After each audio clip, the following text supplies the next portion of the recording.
राहुल गांधी और प्रियंका गांधी वाड्रा का नाम एप्स्टीन फाइल में आया। सोनिया गांधी ने दोनों को घर से निकाला, कांग्रेस खत्म। अरे अरे रुकिए, ये बात हम नहीं कह रहे, लेकिन हाँ, अगर 4 PM वाले संजय शर्मा को एक तरफा एजेंडा ना चलाना होता, या फिर ये भी कह सकते हैं कि वैचारिक तौर पर प्रोपेगेंडा फैलाने के लिए वे बिके ना होते, तो शायद वे इस तरह के थंबनेल भी बना रहे होते। लेकिन क्या करे जनाब, कांग्रेस और अपने आका राहुल गांधी के साथ शायद भाजपा विरोधी एक तरफा प्रोपेगेंडा चलाने के लिए ही चैनल खोलकर बैठे हुए हैं, तो क्या बताएं। लेकिन हाँ, अगर ऐसा ना होता तो शायद संजय शर्मा के थंबनेल में एप्स्टीन फाइल्स के साथ राहुल गांधी और प्रियंका गांधी वाड्रा जरूर नजर आ जाते। ऐसा मैं क्यों कह रही हूं, ये देखने के लिए मैं आपको संजय शर्मा की यूट्यूब चैनल 4 PM पर लेकर चलना चाहती हूँ। जरा इन थंबनेल्स को गौर से देखिए। सेक्स की भूख में पद की गरिमा, प्रियंका से नजरें नहीं मिला पाए मोदी। मतलब मेरा सवाल संजय शर्मा से ये है कि PM मोदी ने ऐसा क्या किया है जो उन्हें प्रियंका गांधी वाड्रा से नजरें मिलाने में शर्म आनी चाहिए। ये सवाल तो आपको उनके भाई से करना चाहिए था ना, और खुद से करना चाहिए था कि कैसे अपने आप से, अपने परिवार से, अपने जानने वालों से इस तरह के थंबनेल बनवाकर नजरें मिलाते हैं आप। खैर, आगे बढ़ते हैं। एक और थंबनेल है, एप्स्टीन फाइल्स में PM का भी नाम, 1-2 नहीं 4-4 भारतीयों का नाम। तीसरा थंबनेल, मोदी के मंत्री की गंदी तस्वीर, मोदी शाह से इस्तीफे की मांग गलत नहीं। भाई कसम से, संजय शर्मा दिन में कितनी बार PM मोदी का इस्तीफा करवाते हैं, कितनी बार सरकार गिरवाते हैं, इस पर बात करेंगे। पहले एक और थंबनेल देखते हैं। यह है एप्स्टीन फाइल्स में मोदी का नाम आते ही सबूत मिटाने की कोशिश। चौथा थंबनेल, क्या कुछ ही घंटों में मोदी इस्तीफा देने को मंजूर हो जाएंगे, बोल्ड लेटर्स में एप्स्टीन फाइल्स। मतलब आप कथित पत्रकारिता का स्तर देख रहे हैं संजय शर्मा का। मतलब कुछ भी प्रोपेगेंडा के लिए कुछ भी लिखे जा रहे हैं। एजेंडा करने का काम मिला है तो कुछ भी मनगढ़ंत बके जा रहे हैं, जबकि सच ये है कि एप्स्टीन फाइल्स में दूर दूर तक कहीं भी देश के किसी भी मंत्री या राजनेता का नाम नहीं है। लेकिन ये तो संजय शर्मा है, शायद प्रोपेगेंडा के लिए बिके हुए हैं, शायद सरकार को टारगेट करने के लिए बिके हुए हैं, शायद सरकार के खिलाफ नफरत फैलाने के लिए बिके हुए हैं। फिर उसमें 100% झूठ ही हो, इससे इन्हें कोई फर्क नहीं पड़ता। इन्हें मतलब है तो केवल एक विशेष पार्टी का प्रोपेगेंडा चलाने से। और ऐसा नहीं है कि संजय शर्मा ऐसा पहली बार कर रहे हो। दरअसल हम अक्सर ही इनके थंबनेल गेम का भांडाफोड़ करते ही रहते हैं। ज़्यादा दूर नहीं जाते हैं, इनके वीडियोस के पिछले 1 महीने के थंबनेल का ही एक छोटा सा एनालिसिस कर लेते हैं। तो देखा जाए, पहला थंबनेल हम देखेंगे, तेज हुई PM मोदी के इस्तीफे की मांग, मोदी की कुर्सी अब खतरे में। और जरा थंबनेल में लगी हुई इस तस्वीर को देखिए। संजय शर्मा को ये सारे प्रोपेगेंडा करने में कतई शर्म तक नहीं आती है, कसम से। अच्छा, दूसरा थंबनेल, क्या 4 दिन बाद बदल जाएगा प्रधानमंत्री, बीजेपी की करारी हार, कांग्रेस की बम्पर जीत। वाह जी वाह। दोस्तों, इन थंबनेल्स को देखने के बाद पता चलता है कि 4 PM पिछले 1 महीने से बार बार PM मोदी को, मतलब उनकी जो सरकार है, उसे गिरा रहा है। सैकड़ों बार ये सरकार गिरा चुके हैं और सैकड़ों बार PM मोदी का इस्तीफा भी करवा चुके हैं। सैकड़ों बार CM योगी और गृह मंत्री अमित शाह का झगड़ा भी करवा चुके हैं। यही तो है संजय शर्मा का थंबनेल प्रोपेगेंडा, जिसमें हकीकत नील बट्टे सन्नाटा होती है। चुनाव हो या ना हो, ये अपने प्रोपेगेंडा में लगभग हर समय एक्टिव दिखाई दे जाते हैं। हम अपने चैनल में पहले भी इनकी नमूनाई पत्रकारिता पर बात कर चुके हैं। वैसे देखा जाए तो ऐसे प्रोपेगेंडा में संजय शर्मा का 4 PM अकेला ऐसा चैनल नहीं है, बल्कि एक पूरा इकोसिस्टम है जो पत्रकारिता के नाम पर इसी तरह के थंबनेल के साथ एक विशेष तरह का एजेंडा चलाता हुआ दिखाई दे जाता है। आइए अब इन चैनलों और कथित पत्रकारों से भी आपको रूबरू करवाते हैं। ठीक है, तो हमारा पहला है news channel HW news, Neelu Vyas Thomas. क्या एप्स्टीन फाइल्स में आएगी मोदी की तस्वीर?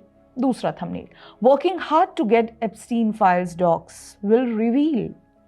तीसरा थंबनेल, क्या एप्स्टीन फाइल्स में मोदी का नाम हटाने की कोशिश की जा रही है? इस चैनल में आपको ऐसे कई थंबनेल्स मिल जाएंगे एप्स्टीन फाइल्स को लेकर जो PM मोदी पर हमला करते हों। अच्छा, आगे राकेश पाठक, एप्स्टीन फाइल्स में मोदी, पुरी और अंबानी का नाम। डीबी लाइव, अनुमान आचार्य, एप्स्टीन फाइल्स के ईमेल में आया मोदी के मंत्री का नाम। अच्छा, द पब्लिक इंडिया, क्यों चुप है बीजेपी की सरकारी पार्टी, ट्रंप कर रहे हैं मोदी को ब्लैकमेल। पॉलिटिक्स, कुख्यात अय्याश की लिस्ट में मोदी क्यों। ठीक इसी तरह सत्य हिंदी, अशोक कुमार पांडे के चैनल से लेकर सुप्रिया सुनील या संजय राउत तक के ट्वीट्स देखें तो हर जगह एप्स्टीन फाइल्स के नाम पर पीएम मोदी से सवाल है।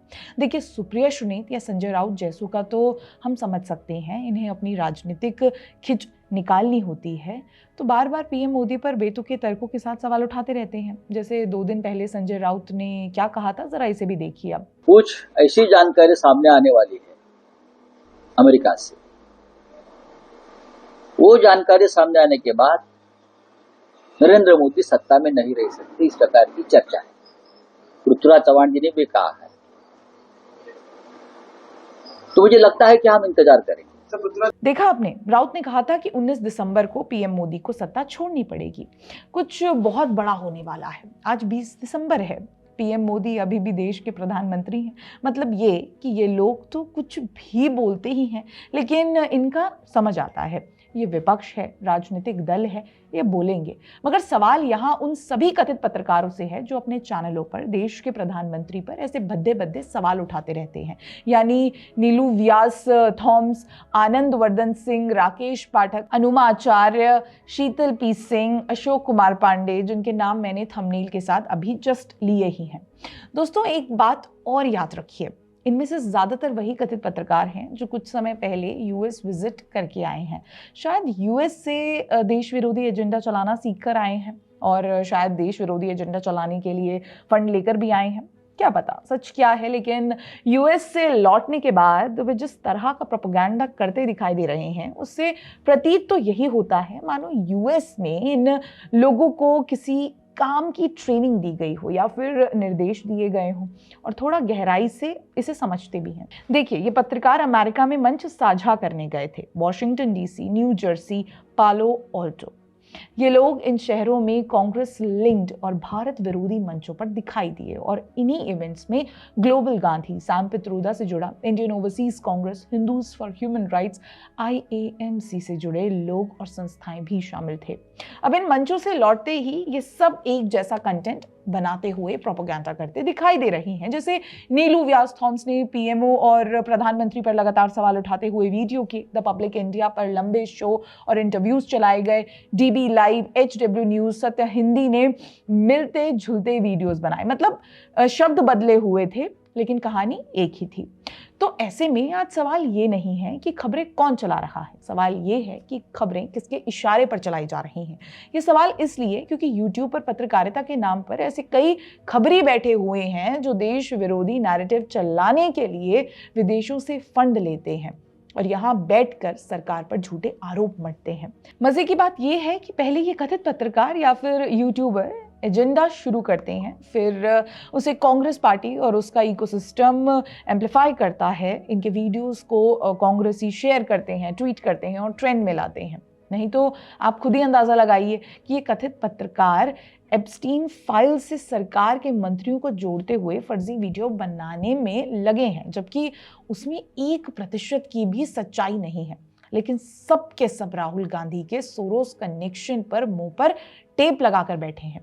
मतलब राहुल गांधी जर्मनी गए हैं, वे इस दौरान सोरोस से संबंधित लोगों से मुलाकात कर रहे हैं। आरोप तो ये भी है कि उनका दौरा सोरोस और उनकी संस्था ओपन सोर्स सोसाइटी द्वारा प्रायोजित है। उनके साथ हर कदम पर जॉर्ज सोरोस की संस्था की जर्मनी की हेड और जॉर्ज सोरोस की संस्था की प्रोफेसर कॉर्नेलिया वुल हमेशा साथ खड़ी रही। लेकिन कॉर्नेलिया वुल के बारे में इसमें से किसी भी कथित पत्रकार ने सवाल नहीं किए जो जॉर्ज सोरोस फंडेड नेटवर्क में काम करती है।